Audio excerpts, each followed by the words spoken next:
As we surge more and more into modern digital technology and age, why is it necessary to follow the wisdom of our ancestors?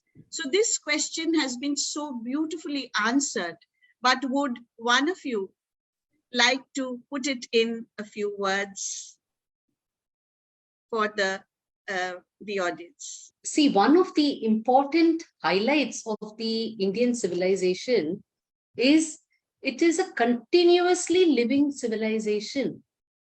And like there is an English song in Sound of Music, it says, I must have done something good. That means this civilization must have done something good to have been able to pull along. So the fact that the civilization is intact today and following so much of the traditions shows that we have done good, we have had a good success rate in whatever we have done.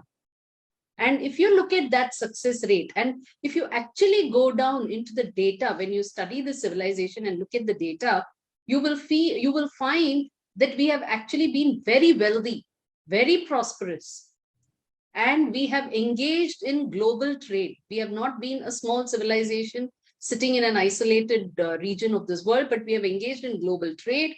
We have been in demand. We have been the sought after civilization by everybody else world over. So all these point to that we have done something good, and we have sustained this over millennia, not a few decades. Today, so many theories come up in economics, and you find them getting outdated or invalidated in a few decades itself.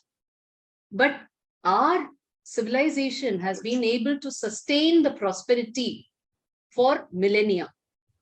And this is backed by data, definitely. And that shows that what we did right. The values we held to do it were right. So all of these point to lot of success and sustainability. So which is why in this present age, where we are moving away and away from nature and losing the connect with nature to the extent that we are even exploiting nature.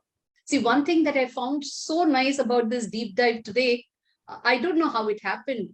We started with dharma, then Yashodeep ji stressed on dharma, and Dinesh ji also brought in that.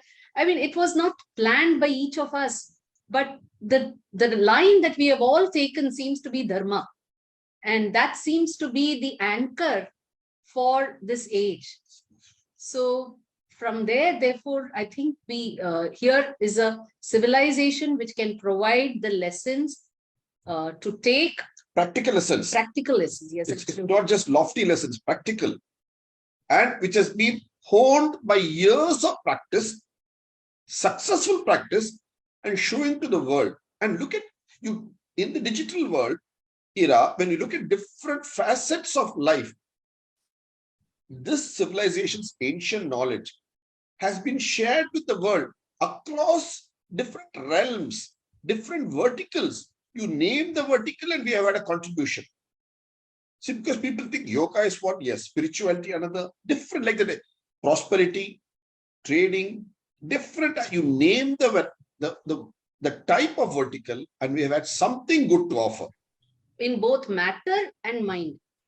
Very often we think only the mind, but only spirituality, but we have also contributed equally in sciences, in reigning in the mind, and therefore matter and mind we have straddled beautifully and balanced it very, very beautifully. We come across a philosophical saying, is it matter or mind? Mind over matter or matter or mind? We hear this often. But what we have done is, we have intertwined the both beautifully, mind and matter, and lived with it and shared this with the world. That's why we have a phrase also in our civilization, apart from Vasudeva Kutumbakam, which we all use. There's another phrase that we use called Krinvanto Vishwam Aryam, meaning we have done well for ourselves. We have prospered in both matter and mind. So let us go Kar. Krinvanto Kar, Vishwam, world, Aryam, noble. We have been noble. We have done noble things. Let's go share this nobility with all in their own ways. that is suitable to their topography, suitable to their land, suitable to their style of living. So we are not imposed our thought process. Suppose we went to say a Southeast Asia or we went to a Europe, we never imposed our views there, whereas we merged in and used that topography, used the climate, used the people, their thought process, and merged good noble thoughts. So that's why look at this beautiful phrase, and this is not a new phrase. This is a Vedic phrase. Krinvanto Vishwamari. Wherever we go, share it nobly. Thank you once again for this question.